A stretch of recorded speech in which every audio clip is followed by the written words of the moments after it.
السلام علیکم ورحمۃ اللہ وبرکاتہ نحمدہ ونصلی ونسلم علی رسولہ النبی الکریم اما بعد فاعوذ باللہ السمیع العلیم من الشیطان الرجیم بسم اللہ الرحمن الرحیم وَإِذْ قُلْنَا لِلْمَلَائِكَةِ اسْجُدُوا لِآدَمَ فَسَجَدُوا إِلَّا إِبْلِيسَ أَبَى وَاسْتَكْبَرَ وَكَانَ مِنَ الْكَافِرِينَ وَإِذْ قُلْنَا اور جب ہم نے کہا یعنی اللہ تعالیٰ نے کہا لِلْمَلَائِكَةِ فرشتوں سے اسْجُدُوا لِآدَمَ تم سجدہ کرو آدم کو فَسَجَدُوا تو انہوں نے سجدہ کیا إِلَّا إِبْلِيسَ سوائے ابلیس کے ابا اس نے انکار کیا واستکبر اور تکبر کیا وکان من الکافرین اور وہ تھا کافروں میں سے۔ اس آیت پر اعتراض کیا جاتا ہے کہ یہاں پر جو اللہ تعالی حکم دے رہا ہے کہ آدم کو سجدہ کرو یہ تو غلط ہے۔ سجدہ اللہ تعالیٰ کی ذات کو جائز ہے، کسی غیر اللہ کو جائز نہیں ہے۔ تو آدم علیہ السلام اللہ تو نہیں تھے، انسان تھے۔ یہ آریہ سماج کے جو لوگ ہیں وہ اس طرح کے جو ہے اعتراضات کرتے ہیں۔ تو قرآن مجید میں بھی یہی آیا ہے کہ لا تسجدوا للشمس ولا للقمر واسجدوا للہ الذی خلقہن ان کنتم ایاہ تعبدون۔ لا تسجدوا للشمس ولا للقمر تم سورج اور چاند کو سجدہ نہ کرو واسجدوا للہ الذی خلقہن ان کنتم ایاہ تعبدون تم سجدہ کرو اللہ تعالیٰ کی ذات کو جس نے ان کو پیدا کیا ہے اگر تم اللہ تعالیٰ کی عبادت کرنا چاہتے ہو۔ تو یہ سجدہ کون سا تھا؟ اس آیت کو سمجھنے کے لیے دوسری آیت کا سمجھنا لازمی ہے۔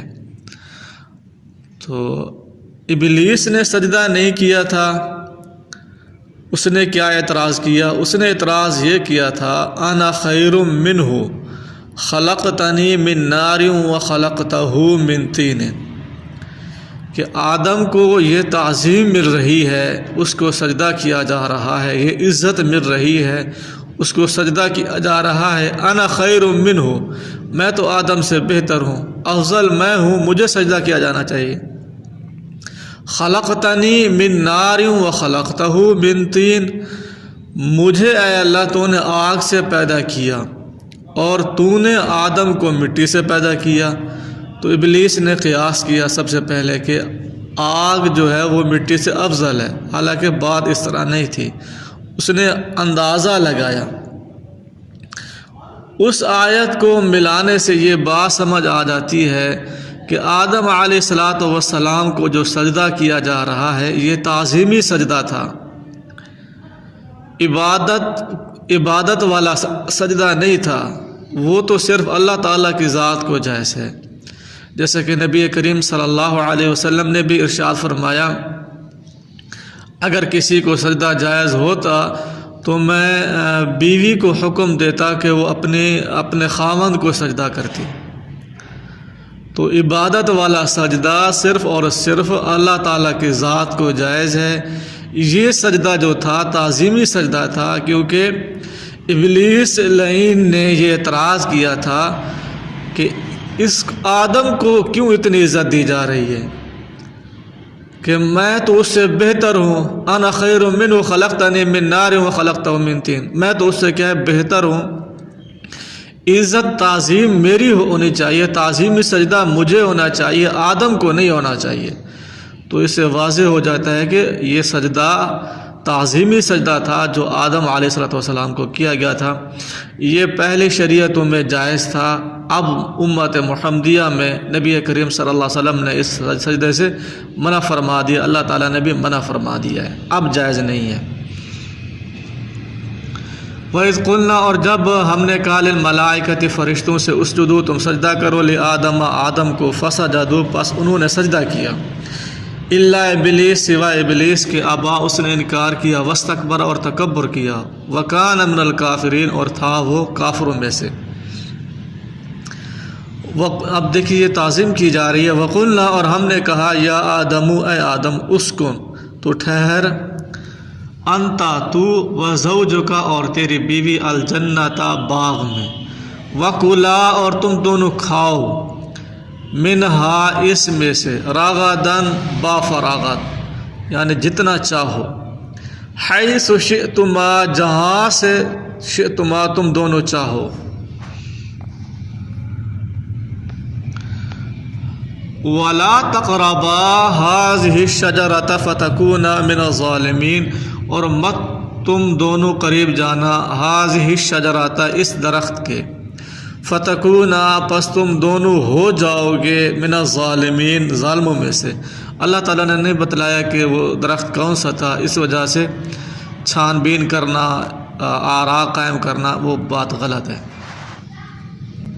فَأَزَلَّهُمَا الشَّيْطَانُ عَنْهَا فَأَخْرَجَهُمَا مِمَّا كَانَا فِيهِ فَأَزَلَّهُمَا تو پھسلا دیا ان دونوں کو الشیطان شیطان نے، پس پھسلا دیا ان دونوں کو الشیطان شیطان نے عنہا اس سے فاخرجہما پس اس نے نکلوا دیا انہیں مما اس آرام و راحت سے کہ کانا تھے وہ دونوں فی اس میں یعنی جنت میں.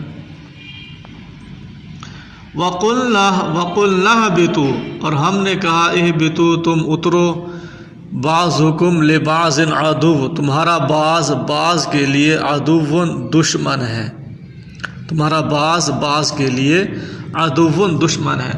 وَلَكُمْ فِي الْأَرْضِ مُسْتَقَرٌّ وَمَتَاعٌ إِلَىٰ حِينٍ اور تمہارے لیے فی الارض زمین میں مستقر ٹھکانہ ہے ومتاع اور فائدہ اٹھانا الی حین ایک وقت تک.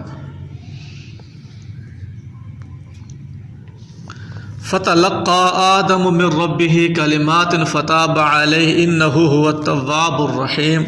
فتلقى پھر سیکھ لیے آدم نے من ربہ اپنے رب سے کلمات چند کلمات فتاب علیہ تو متوجہ ہوا اللہ مہربانی کے ساتھ علیہ اس پر. فتاب علیہ اس کا مطلب یہ ہے کہ اللہ تعالیٰ نے اس کی توبہ کو قبول فرمایا.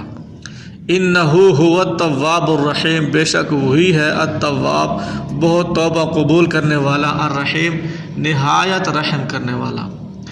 اس سے یہ واضح ہو جاتا ہے کہ آدم علیہ السلام نے اللہ تعالیٰ سے کلمات سیکھے تھے، تو اس کے ذریعے سے انہیں کلمات کے ذریعے سے اللہ تعالیٰ سے دعا کی تھی. سورۃ الاعراف میں آتا ہے وہ کلمات کون سے تھے؟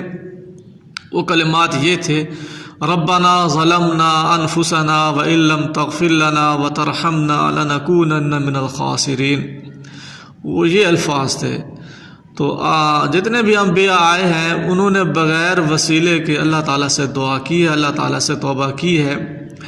تو اس سے واضح ہو جاتا ہے کہ وہ کلمات وہ اللہ تعالیٰ نے سکھلائے تھے. بعض من گھڑت لوگ باتیں بھی کرتے ہیں کہ آدم علیہ السلام نے رب تعالیٰ کے عرش کے نیچے دیکھا یا پتوں کے اوپر دیکھا کہ محمد لکھا ہوا تھا، تو اس کے وسیلے سے نعوذ باللہ اللہ تعالیٰ سے دعا کی ہے. یہ من گھڑت باتیں ہیں، قرآن سے ثابت نہیں ہے، نہ ہی صحیح احادیث سے ثابت ہے.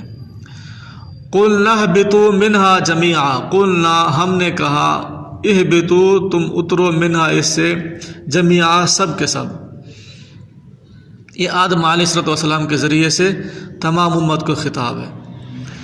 فَإِمَّا يَأْتِيَنَّكُمْ پھر اگر آئے تمہارے پاس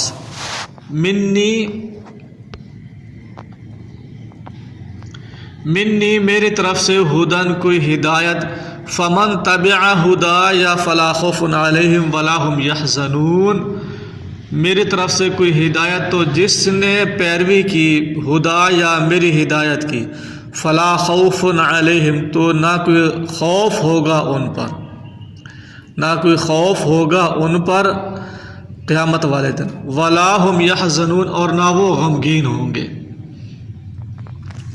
تو یہ جو ہے صرف فلا خوف علیہم ولا هم يحزنون یہ صرف اولیاء اللہ کو بھی الفاظ شامل نہیں ہے بلکہ سب کو شامل ہے. فمن یہ عام ہے، مرد ہو عورت ہو جو بھی ہے، شرط کیا ہے؟ جو ہدایت کی پیروی کرے گا اس کو یہ مقام حاصل ہو جائے گا۔ یہ خصوصی مقام نہیں ہے، کسی کے لیے خاص نہیں ہے، بلکہ تمام انسانوں کے لیے ہے۔ بعض لوگ اولیاء اللہ کے ساتھ خاص کرتے ہیں، جو کہ غلط ہے۔ فلا خوف علیہم ولا هم یحزنون والذین کفروا وکذبوا، اور وہ لوگ جنہوں نے کفر کیا، وکذبوا اور جھٹلایا، بآیاتنا ہماری آیتوں کو، اولئک یہ لوگ اصحاب النار دوزخ والے ہیں، ہم فیہا خالدون وہ اس میں ہمیشہ رہیں گے۔